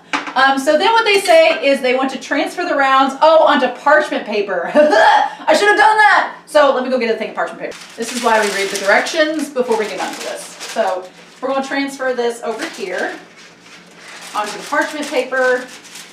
Do that. All right. So I guess it doesn't stick to the pan. Then it says brush on melted butter and season with salt and pepper on all sides and bake in the middle of the rack until the core can be pieced. Now it wants you to bake for like 45 minutes to an hour, which seems like a long time, but we want them to be really, really soft. So we're going to take a little bit, I don't have a brush, which is annoying. So instead we're going to take a spatula and we're going to take this butter here with the spatula if you don't have a brush, and we're going to just brush on the butter here all throughout, which makes a lot of sense. It's gonna let it bake and get all nice and tender. So we're gonna take this butter and spread it throughout through these medallions and get that on there to bake really, really good. I'm gonna kind of drench this one a little bit more with the butter because I want it to make sure, I want to try to get some of the butter in the crevices, because I think that's going to like soak in and bake really well. So I'm going to do the same thing with this little one, our mini medallion, and just bake it that way. Okay, and we're going to lay this out to the side. All right, so then what it says is to season with salt and pepper. Now I didn't have any salt in the recipe for this one, so I'm just going to take a wee little bit of pepper to season, because we're going to be putting the queso and stuff over it. And I'm going to take, with the salt, pop this off, and we're just going to grind, it's enough salt, right on there. All right, and it says to brush them on and season with salt and pepper on all sides, and then bake on the middle rack until the core can be pierced with a fork for 45 minutes to an hour. So we're going to take this then and brush over there, and we're going to put this in. And I'm going to check my time, and we're going to do that for 45 minutes. Okay, so off camera, because I have a feeling you all would judge me so hard, shredding the cabbage and my very poor attempts at dicing onions, we'll talk about that in a second. We're going to be, I've already put in a cup of water, and now we're going to put in half a cup of water. I've poured out a cup, but we're going to pour half of this vinegar in with this to put on a high heat. So put a little bit more in there. All right, so we're gonna leave that half a cup of water. So we have a cup of water and then half a cup of vinegar in the pot, along with our diced onion, which is not the best diced onion in the world, but you know, it is what it is. I have a feeling if they were watching me on the Great British Baking Show and saw me attempting to dice these onions in the poor attempt that I made, they would just usher me off the show. They'd be like, you need to leave. They'd be like, you don't need to be here any longer. It's okay. Because I am not great. Like, the people that can go in an Italian kitchen or in any kitchen and just like dice them up. Y'all have my utmost admiration and envy because I cannot do that. I just do not have the hand-eye coordination and skill to not do that and chop off half of my fingers. So anyway, I've cut up this onion and diced it. I know it's way too thick. These slices are way too thick, but I also feel that about the cabbage. So this is gonna be like thick Midwestern sauerkraut. My Germanic relatives are rolling in the grave as we speak. All right, so we're gonna put this onion in. It said to put the onion in first and let it start to boil before the cabbage. So that's what we're gonna do. And this, I do have the other half an onion here. We're gonna save that one for later. Since I don't, oh, it's boiling very quickly. Interesting. All right, so it's come to a boil actually pretty fast. So we're gonna get through this and get all the rest of that onion in there. All right. So as it's starting to boil, it says put over high heat, and then you add the cabbage and all of the different things and the remaining vinegar. So we're going to start adding in the cabbage. I know it's not shredded probably as well as it should be, but I'm surprised with how little water you put in at the beginning, but then cabbage and your onions have a lot of water in them as well. So it's probably why they're like, you'll be all right. The water that comes from the vegetables is going to seep down into this and help to get it done. So we're gonna put all of that in there, all this cabbage, the rest of that all in there. It looks very green, but I guess it's gonna, maybe the vinegar will help. It's not bleach, so. Then what we're gonna do is I'm gonna get out my little trusty little things. We have 1/3 tablespoon. Where's my teaspoons and stuff? There we go. Got my R2D2 thing here. So 1/2 teaspoon of onion powder. And of course, I didn't take the little, it's brand spanking new. So we gotta take the little lids off. All right. So we're gonna do 1/2 tablespoon of onion powder. Sprinkle that throughout there. I like onion and garlic powder, so I'm actually glad that I got this. And then the garlic powder. Oh, you can smell that vinegar already. Garlic powder, put that all in there. Exciting. All right. And then the 1/2 teaspoon of the celery seed or the celery salt. I honestly was really sad when I went to the grocery store because I really thought that I couldn't find the celery seed. And I was like, I'm just going to get this salt and hope it's the right deal. And then there we go. So I put the celery salt in there. Supposedly this is what makes it. So we're going to assume that that is the case. All right. And then we also have the sea salt and the pepper. So with the sea salt, it is 3/4 of a teaspoon. And then it says ground black pepper to taste. So we're just going to just all over the ground black pepper because I do like a lot of pepper. And then we're going to take this off. Oop, get that in a second. And then we're just going to eyeball this because it's going to be 3/4 of a teaspoon. That seems enough. All right. We're going to eyeball that. And then it says to perform the rest of the 1/2 cup of vinegar over the top of it. So that's what we're going to do. Nice. And then it says cover and bring to a boil. It's brought to a boil. It's covered and brought to a boil, and it says reduce the heat and simmer for 3 minutes. But I feel like since it's brought to a boil, we're going to reduce the heat on that to a simmer. Okay, oh, for 3 minutes, and then we're going to uncover and stir the cabbage and cover again, and it's going to keep cooking 10 to 15 minutes more. Okay, so we're going to bring that down to a simmer, which is good, and we're going to time that for about 3 minutes, and then come back and uncover and cook that. Okay, just to give you an idea of where we're at, I did uncover the cabbage and stir it a little bit to try to get the spices mixed in, so it's simmering right now, and it's starting to wilt and everything, which is fun. starting to look a little bit more like sauerkraut. So we're gonna let that sit. It's said to keep covering and cooking and stirring occasionally. So while we're getting our kielbasa ready and we got our butter already in the pan, while we're doing that, we'll let that kind of sit and simmer and keep stirring it occasionally. Okay, so we have gotten our cabbage in the process. It is simmering, we're stirring it up a little bit. It definitely is wilting, so it's starting to look a bit more like sauerkraut, which is exciting, so that's good. I'm gonna keep stirring. It's losing that green color and becoming more of like that muted, just kind of off-white color that you expect from sauerkraut. So we're gonna let that keep simmering there while we get our sausage ready. So I've got the butter right now, mixing around a tablespoon of that butter, mixing around in the pot. So as it's heating up, it also said to put in a tablespoon of vegetable oil. We want to make sure that we do that before it gets too hot, because if you put oil into a very hot pan, that's how flash fires are started, and we don't want to do that. So we're going to put in the oil with the butter there so they can get a nice even coating throughout.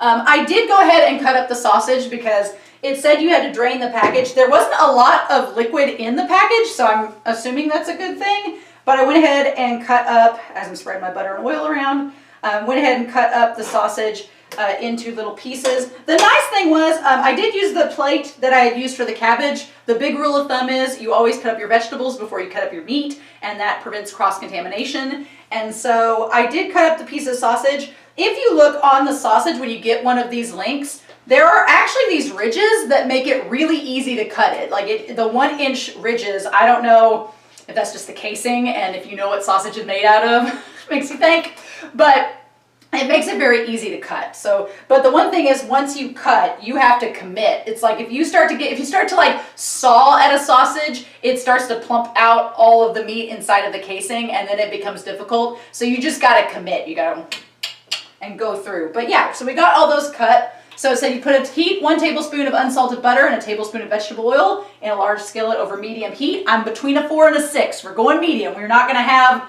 smoke galore today. And then until the butter is melted, the oil is simmering. So we're starting to get the simmering stage. And then add the kielbasa in an even layer and cook until browned from the bottom, about 3 minutes. So we're gonna add this in. Gonna add these in an even layer throughout. And kind of spread that butter around and do that. I think that they give you all of the butter and oil that you need in this recipe because you don't want to burn your sausage, and you also have to put the sauerkraut in with it. So that's kind of, you know, you've got a plan for that. Okay, so we're gonna move this out of the way and move this out of the way. My oven is gonna quickly become overrun with things because we're gonna have to take the steaks out here in a minute, and they're getting kind of cooked up as well. So that's not a bad thing. But we're gonna use that, it says to flip until browned on the second side. We do about 3 minutes each, and then transfer to a bowl or a plate using tongs, leaving the fat in the skillet. Okay, so we're gonna need this plate still, so we're gonna kind of keep it off to the side there. But I think we're done with our vegetable oil. I have a little melted butter left. I'm gonna keep out to the side just in case if we need it to refresh the pan, but we're done with this. And so we're gonna cook until brown. And I've got, I think I'm gonna use the tongs and flip them over with that as we go, and then put them out here on the plate. So we're gonna let these simmer for a good 3 minutes each, and then check on our kraut. Everything's kind of coming together. I feel like if I was on the Great British Baking Show, I would be doing okay. Time! I don't want to jinx it though. But yeah, it did say we're gonna have to drain this, so I am gonna get a drainer ready. I have a strainer that I'm actually gonna be using, so that's good. I'm glad I already had that. So we're going to be using that strainer here in a hot second to get all of this ready. Honestly, I like recipes like this because when I was looking at doing the two of them together, and I like that what Cinchi does in the show with this is you have the sauerkraut, you have cabbage, you're also using cabbage for the steaks, you have the sausage, but you're incorporating the fats and stuff into everything it's its own ecosystem, which is kind of what Cinchi talked about in the show, that everything all comes together and it does it really, really well. And I'm very happy about that. So I'm getting it. It's not quite browned on the bottom, but it's getting there slowly but surely. So we're going to get onto that. As far as the Dryad buds, when we get them out of the oven, we're going to have our sliced mushrooms. We already got them sliced, so we already have them pre-sliced. We don't have to worry about that. It says to pan fry them in a bit of oil and butter on medium heat. We'll have that already done. Again, the ecosystem. And then top the cabbage with the mushrooms and drizzle the melted queso cheese on top. We're just going to heat this up. We're not going to get crazy. So it did say, do we have the brown sugar?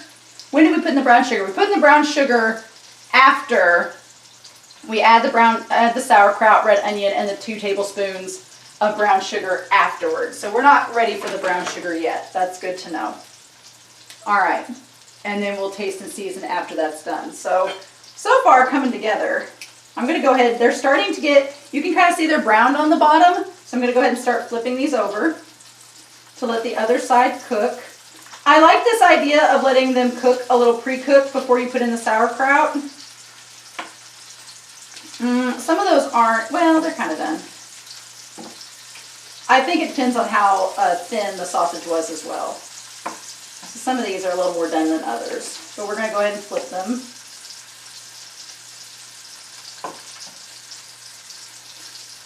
And then we can always put them back. When we put them back in, we'll make sure that they're cooked.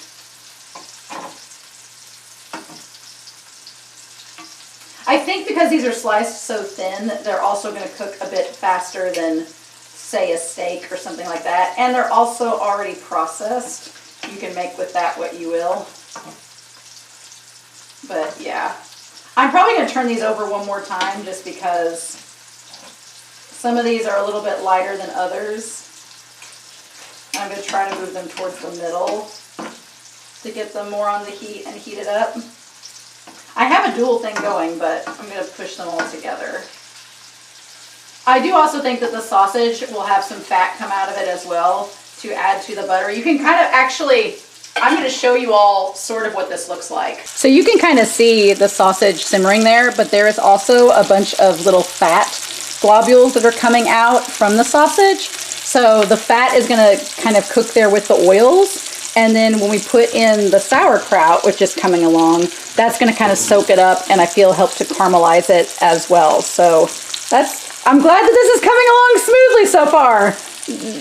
Knock on wood. Okay, so I went and I strained over my sink the sauerkraut. So it's draining right now as I'm about to go put the sausage onto the plate before transferring this over. So you can get the strainer like this, and it's really nice because it helps get all that vinegar out. I will tell you all, the smell of the vinegar when you drain this over there is powerful. So I am not a fan of vinegar, so that smell, oof. But anyway, let us continue. Okay, so I have taken my sausage off. There are a few of them that got a little crispy burnt while I was draining the sauerkraut, but for the most part, they look okay. And we're gonna set them out to the side. We still have our oil and butter, so we're gonna take this sauerkraut that is drained and we're gonna add it like you do. I'm never ready for the sizzle. And we're gonna add it around to this. Along with, I'm going to take our spatula and get the remaining little leaves and stuff from that. Oh, the vinegar smell. No. I'm just not a vinegar person. I love pickles, but the vinegar, Also, I thought about getting pickles to have on the side, but I just couldn't justify buying a whole jar of pickles. I feel like I'm more of like a pickle person when it's like summertime. I just couldn't justify it for this week. So we've got that all on there. So we're going to take this out. Put that in the sink. Woo! We're going to scoot all this around in there. Oh, it definitely feels like sauerkraut, which is good. Okay. And so now it says you could use red onion as optional. I didn't feel the need to buy a red onion. So you want 2 tablespoons of packed light brown sugar, and then an optional tablespoon of spicy brown mustard. And then you cook, stirring constantly until the sauerkraut is heated through. And the onion is softened about 5 to 10 minutes, which is about the amount of time we've got till our steaks are done. So, timing! But yes, so we're actually going to take the tablespoon thing that we measured out with our butter. We're going to put the oil back in there. And we're going to take this and measure out. It's probably not the most accurate way, but that's a tablespoon. Ooh, I am loving the idea that we are putting brown sugar into this. Hell yes. Give me that brown sugar. That is going to caramelize that to high heaven, and I'm so excited. I love brown sugar, so. Now it is an artificial brown sugar, and I know some people are against that, but I am trying to cut back just on sugar in general, so. And it's just, you know, 2 tablespoons, so I don't think it's the end of the world. But, oh wow, yeah, that's giving it a nice, I'll show you guys here in a second what it looks like in the skillet, but stirring it up, it gives it a really nice brown consistency. It's looking like sauerkraut. I feel so proud. All right, so we're gonna cook this here and stir it around constantly so we get it all mixed in, which is so exciting before we put our sausage back into this. Now, I've taken the pot off of the heat, and we're gonna have to put our steaks up here in just a second. I'm really glad I used a small baking tray because I almost used a big one, and I don't think there would have been room. So if you have a bigger kitchen, you will probably not have a problem with this, but if you have a small kitchen, or at least a small stove top like I do, then you've got to kind of be a little creative with how you organize this. Although I think I'm going to take the pot over to the sink and pour some cold water on it, get it cooled off, and that'll give me more room for the steaks here in just a hot second. But yeah, we're going to let this soften for another couple of minutes, and then I think, what does it say? Cook constantly until it's heated through. It doesn't say, what does it say to reduce does it say to reduce the heat at some point? It says to toss and combine, but then I'm assuming you're about done at that point. It would be nice if they gave us like a point where it says until it's melted and everything. It would be nice if they gave us a moment to turn the heat down, but they don't really do that. I'm going to take it down just a notch, just to be safe, because I don't really want to burn this.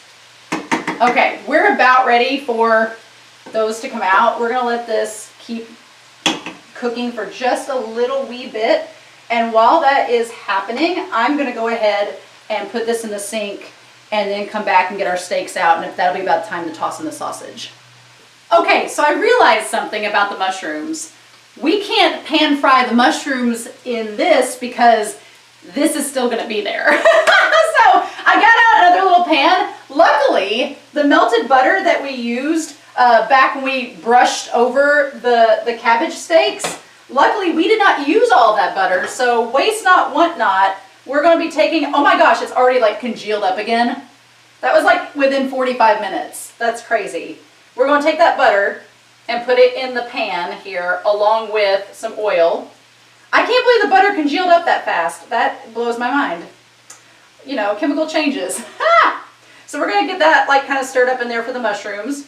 And I've got that heating on a 5. And then while that's going on, we are going to add back in our sausages into this. I've reduced the heat down at this point to low because it's pretty stirred up. Oh, this looks so good. I'm so proud. Awesome. I'm going to show you all what it looks like here in a hot second. I'm going to stir that up there. Awesome. And then we're going to go ahead, and it said also to top with garnish with the thyme leaves or chopped parsley. We're going to put the sage on there. And I know the sage will probably wilt because it's so hot, but I think that it's just a garnish at this point, so it'll be fine. It's just the sage, just the leaves, just to add maybe a little bit of floral to it. Feels so official. Okay, so now we're going to get ready to take our steaks out. All right, we're going to pull these out. Woo! Woo! Turn that oven off. Oh, awesome. Okay. Well, I'm ready to show you all what this looks like before we saute our mushrooms, so let's go. Okay, so our cabbage steaks actually look pretty good. They're all brown on the outsides of them. They look pretty done. I'm excited about that. We've got our butter and our oil for our sauteed mushrooms getting ready. This looks fantastic, y'all. Look at that. The sausages have cooked. The sauerkraut is crowding. I feel, I don't know how it's gonna taste. We got the sage leaves there on top, but this is not looking bad. I am actually kind of proud of this. We'll see how it tastes, but first we gotta saute the mushrooms and then heat up that queso.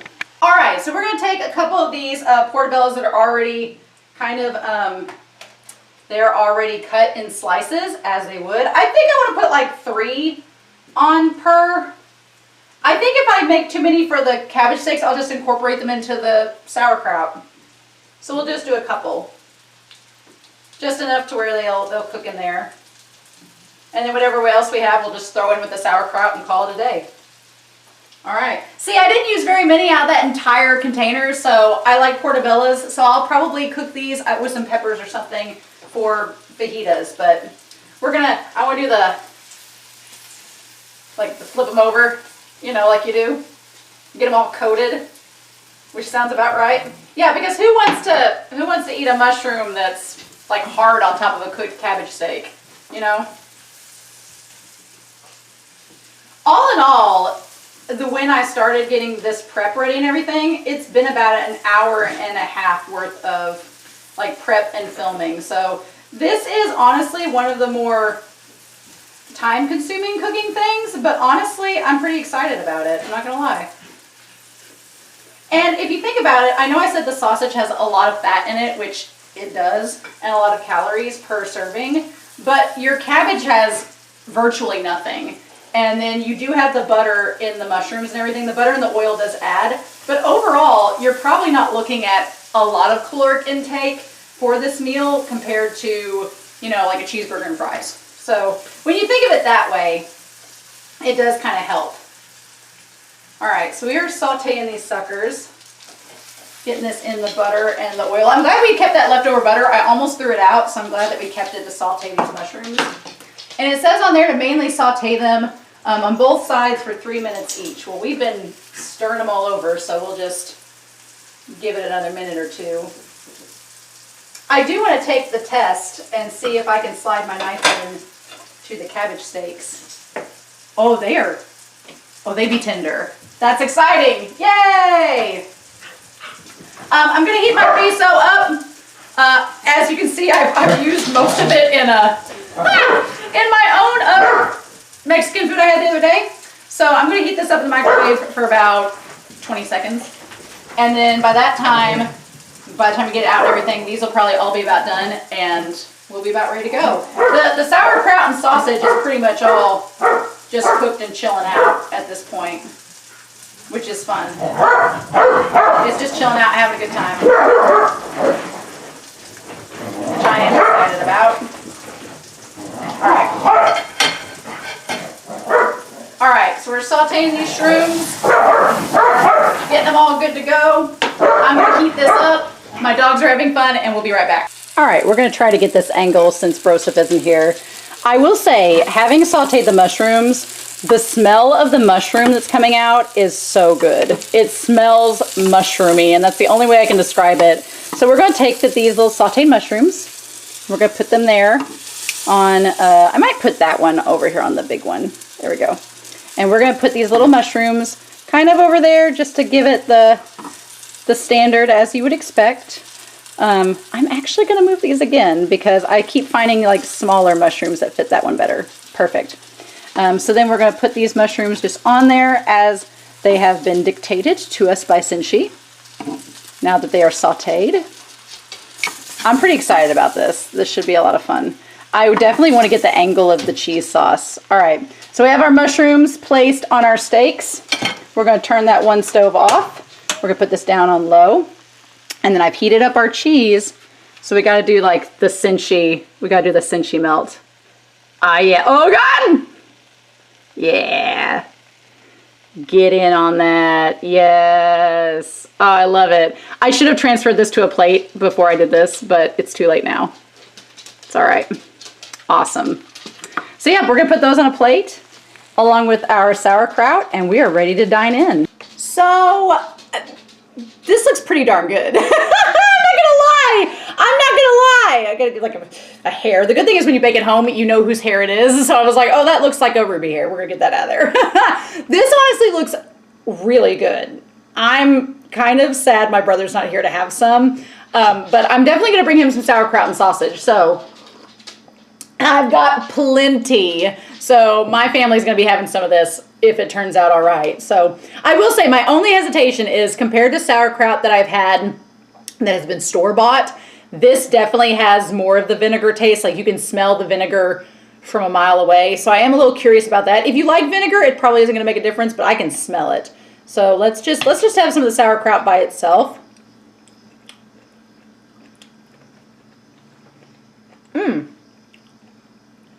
The vinegar taste is there for sure, but I will say this, it doesn't taste as processed. It doesn't taste as bland. So that's good to know, I think, because you home make it. So it's like, it is a bit more hearty. I'm gonna try some sausage with it. I took the most burnt pieces because I knew that my family probably not, they'd be like, why did you burn this sausage so bad? And I was like, well, and these I know are probably done.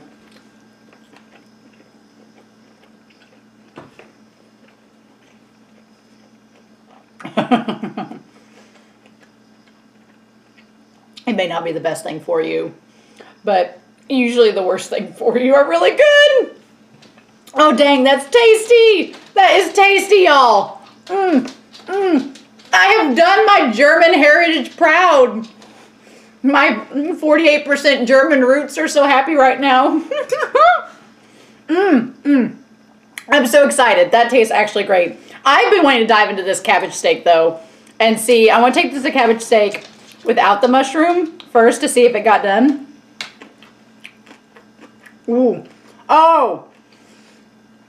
Do not make your own cheese sauce. Just don't. Go to your local Mexican restaurant and whatever cheese dip they have, buy it. Because this cheese dip on this cabbage is heavenly. That would turn out, my cheese dip would not turn out nearly as good as this. The cabbage steaks are really good. I know they're called sauteed dryad buds, but they're cabbage steaks. They're fantastic. And then get a mushroom.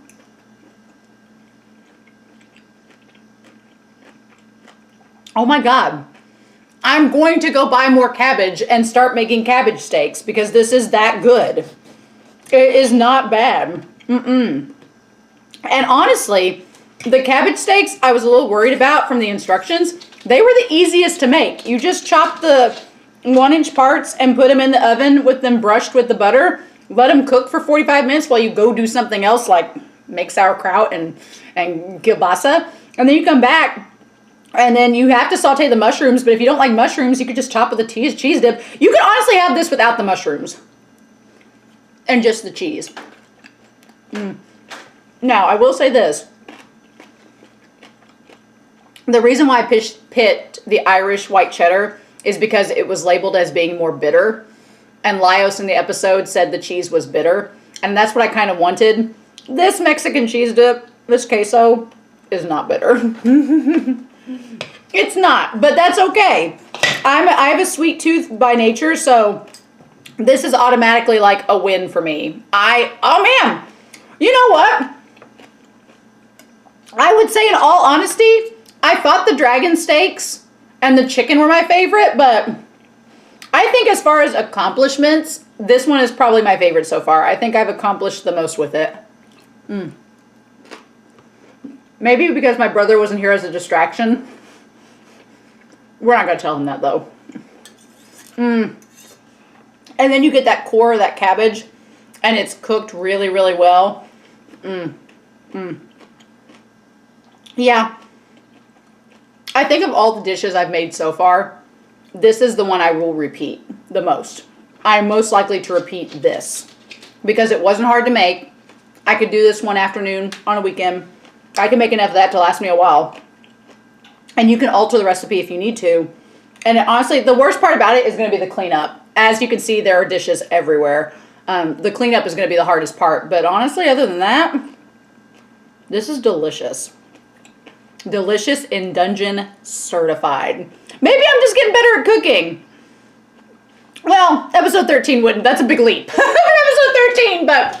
So yeah, we'll see what we get next week on episode 16. But this was amazing, and I hope you all enjoyed this cooking segment. And go make some of this.